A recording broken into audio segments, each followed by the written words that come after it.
Hi, everyone, and here's part 7 of the Corey Goode and David Wilcock update that you can find on Divine Cosmos. Refusing to receive healing. Gonzalez stated that he had been attempting to make an agreement with this race that would allow the Mayans to come down and provide healing technologies for them. They had trauma and physical issues that developed from remaining underground with a diet that had barely sustained them. He went on to tell me that about 26 of these beings in these royal priest castes had been retrieved from stasis chambers and returned to the surviving giants. The bulk of these giants were being held in facilities that were controlled by either the Cabal or by assets of the Draco. He stated that over 130 more of these stasis beings had been taken to these areas. Among the giants being held in these facilities were an entire ruling class family. Gonzalez said that the giants in the sanctuaries are so psychologically messed up that he can barely deal with them at all. He said they were completely irrational. They refused to receive healing until the rest of the royal priests are returned. Since the Alliance and Anshar had liberated a few of them in the past, the giants expected them to be able to liberate the rest of their people. How would you like to tag along? Gonzalez has been unable to convince any of them at this point to accept the healing gifts from the Mayans and to then work together to try to locate and rescue the rest of their people. He said it was a huge mess that got even worse when he was asked to leave the Anshar city last year because of some erratic behavior he was exhibiting at the time. He said it was very strange that they had been more responsive to him before he received his healing than they were now. As he sat back, I saw a twinkle in his eyes. He smiled and said, "How would you like to tag along on my next trip?" It wouldn't be the first time you had a conversation with someone who wants to eat you. I laughed. As long as it is not a similar experience as the royal white reptilian, I am good to go. He assured me that there was no danger with the Anshar guards present. The elders warmed up to me. Ari and her sister then came and joined us at this point. It was interesting to see the rest of Ari's family group react to Gonzalez.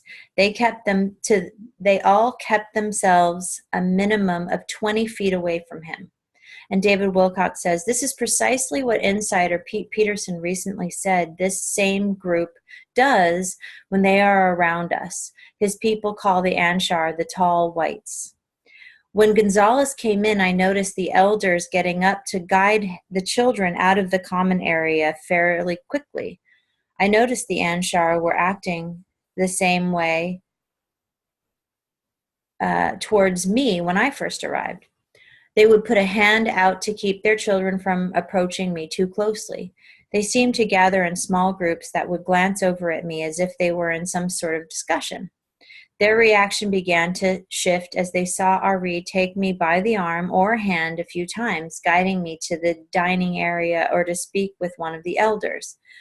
By the day Gonzalez arrived, the children were walking up close enough for me to reach out and touch them, though I was instructed not to. The elders warmed up to me soon afterwards, and I began to have more interactions with them. Cool. Time to greet the guardians. The elders were about 2 feet taller than the younger Anshar. They looked very frail. Their wrists and bones looked extremely thin. David Wilcock says, this again is precisely the same thing I recently heard from Pete in a seemingly unrelated briefing. As these beings age, they eventually get taller. Most of the elders didn't walk around, but flew around, similar to Superman. I found myself completely in awe as I saw them just lift off, turn in the air, and then slowly fly away. Ari and her sister visited with Gonzalez and me for a little while. Once we had finished all of our conversations, I was told that it was time for the Hanush to greet the guardians. We would soon be going to the Council of Saturn Embassy for the meeting. I said goodbye to the members of Ari's family that I had met. Wow. A ceremony to celebrate. We then made our way back to the Anshar bus craft. We flew out of the temporal anomaly and landed back in the cavern. We walked through the hallway back to the temple complex. When we got to the large domed room, I could see members of the 7 different inner earth groups standing in line going into the cleansing room. I was taken past the front of the line into the cleansing room. We completed the cleansing ceremony and put on our robes and sandals. Ari had a small light brown bag hanging by her hip. She took my clothes and put them into the bag. Then she looked up, telling me that a ceremony was about to take place and that I would be sharing the honor of this ceremony with them. It was explained that the ceremony's purpose was to celebrate and prepare for the meeting with the guardians. I told her it was my honor. She seemed happy and playful. There didn't seem to be any concern or preoccupation over maintaining their timeline. The elixir of Isis. As I took in the space, I noticed everyone around me was carrying the same excited energy. Something like a guided prayer and meditation service then occurred. At the end of the ceremony, goblets of the elixir of Isis were passed around.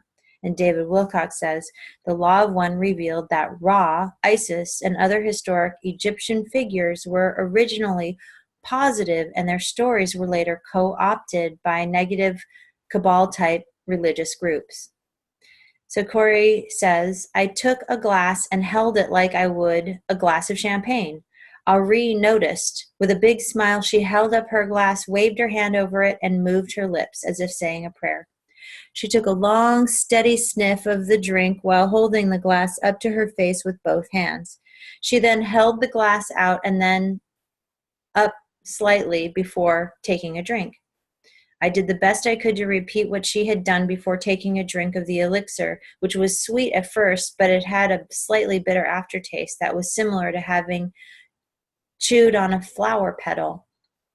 Ari and her sister were both giggling and looking at me, as I'm sure my facial expression changed to match how I felt. A great deal of joy. An immediate feeling of intense euphoria came over me. I felt a strange yet powerful connection with all of the inner earth groups present. When it was over, they began hugging one another and hugging me. There was a great deal of joy and excitement in the room. Then they began to do something similar to a type of deep throat humming, while still hugging and patting each other on the back. I noticed Ari's sister motioning in my direction. I looked at Ari, who was waving for me to come in her direction.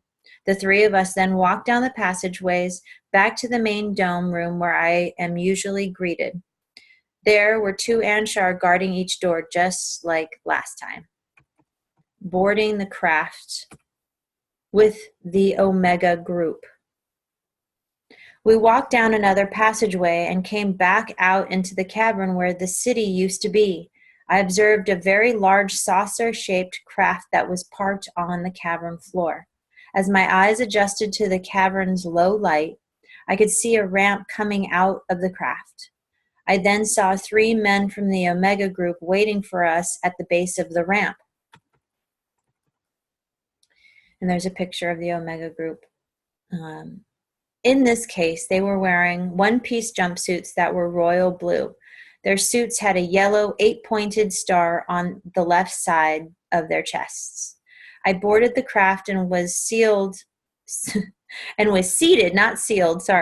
while I watched the rest of the Anshar delegation board slowly and find their way to their chairs. Ari and her sister came and sat on either side of me. Ari leaned in and told me we were going back to the base close to Saturn to meet the Saturn Council. David Wilcock says, this is another direct connection with the law of one. The Council of Saturn is the local center where the protective guardians administer our solar system. Wow. As I said on the radio show, negative info has been planted about this group in ufology to make it appear evil. This is definitely not the case in the law of one. The witnesses.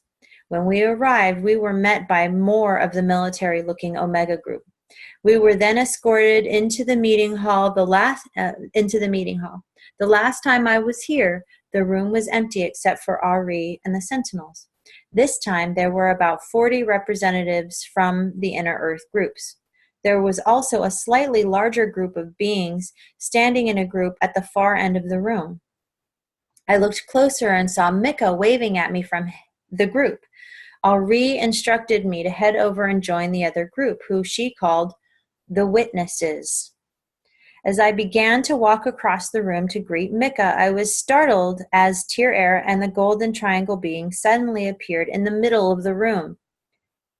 You are the 53rd. Tier Air greeted me and asked me to count the witnesses. I counted 52 and reported this number to Tier Air and he said, you are the 53rd. He indicated with his hand that I should join them. I joined Mika, who greeted me as if he hadn't seen me in years. He was very excited and began to introduce me to the others in our group who were close enough to hear him. And David Wilcock says, and there are pictures of Mika, Tier Air, and the Golden Triangle being. And then David Wilcock says, Mika is from a human ET group that once visited Earth and were known as the Olmecs. They left giant stone heads in Mesoamerica that look like they do. They look like they do. The Blue Avians introduced us to the Olmecs through Corey and said they would be able to help us as we go through our own ascension process here on Earth. The Olmecs have only recently defeated the Draco on their home planet, as in just 3 of their generations ago. They live for about 300 of our years. Mika stated that all of the beings who were now present in this group had been in contact with either the Blue Avian or Golden Triangle beings prior to their star system's transitions. The various Inner Earth groups approached the Guardians group by group. They would then bow and communicate with the Guardians. The Sentinels appeared. Once the Inner Earth groups had finished their meet and greet with the Guardians, the Sentinels appeared. And David Wilcock says, the Sentinels are a gray-skinned human group who had only appeared previously as guards for the massive ancient builder race ruins Corey visited on Venus. They appear to be projections of what were once living beings within this ancient builder race society that vanished long ago. They are not artificial intelligence, but do seem to be some form of projection from another realm. Little else is known about them. They do not normally appear in any other SSP activities. Gonzalez is the only other person from here ever to have seen them. The Sentinels greeted the Guardians and started to communicate. And this will conclude the end of part 7.